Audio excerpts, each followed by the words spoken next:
Telangana centering contractors association ఆధ్వర్యంలో centering కార్మికులు మే 16 నుంచి నిరవధిక సమ్మెకు పిలుపునిచ్చారు. తక్కువ కూలీలు, భద్రత లోపాలు, సంక్షేమ పథకాల అమలులో నిర్లక్ష్యం కారణంగా కార్మికులు ఇబ్బందులు ఎదుర్కొంటున్నారని నాయకులు తెలిపారు. కనీస వేతనాలు, ప్రమాద బీమా, ఈఎస్ఐ సదుపాయాలు, కార్మిక కుటుంబాలకు ఆరోగ్యం మరియు విద్యా సౌకర్యాలు కల్పించాలని డిమాండ్ చేశారు. ధన్యవాదాలు అన్న. ఈ యొక్క వాల్ పోస్టర్ ని మీ యొక్క జోన్లలో తీసుకెళ్లి బస్ స్టాప్లల్లో, టీ కొట్ల దగ్గర మరి అంటిస్తే కనుక మన సమస్యకు అర్థమవుతుంది. దయచేసి వచ్చిన ప్రతి ఒక్క ఒక్కొక్కరికి ఒక్కొక్క జోన్కి ఒక్కొక్క బండలు ఇస్తారు మన బాలకృష్ణ గారు. మరి తీసుకెళ్లి రేపటి నుండి మీ యొక్క సెంటర్ కమిటీలో ప్రతి వ్యక్తి మీరందరూ అనుకుంటున్నారో చెప్పుడో పని చేస్తున్నారు, ఏదో చేస్తున్నాను.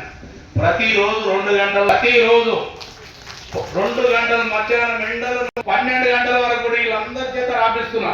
ఏమేం కావాలి, ఏది కావాలి, మన అన్నలు తమ్ముళ్ళు మనం చాలా వెనుకబడిపోయి ఉన్నాం. 10 ఏళ్ళ కింద మనం అప్పుడు ఆ రోజులలో రోడ్ ఎక్కాం, ఆ తర్వాత మళ్ళీ రోడ్ కానీ ₹1 సంవత్సరానికి ₹1 పెంచుకొని నిరాశంగా నిర్బాధుల్లాగా మనం ఎందుకు వెనుకబడిపోయినాం అనేది మళ్ళీ ఒక్కసారి ఒక 6 నెలల నుండి కంటిన్యూగా పనిచేస్తున్నాం. ఏం చేయాలి, ఎవరెప్పుడు టైం ఇస్తారు, ఇది ఎట్లా తీసుకుంటున్నాం.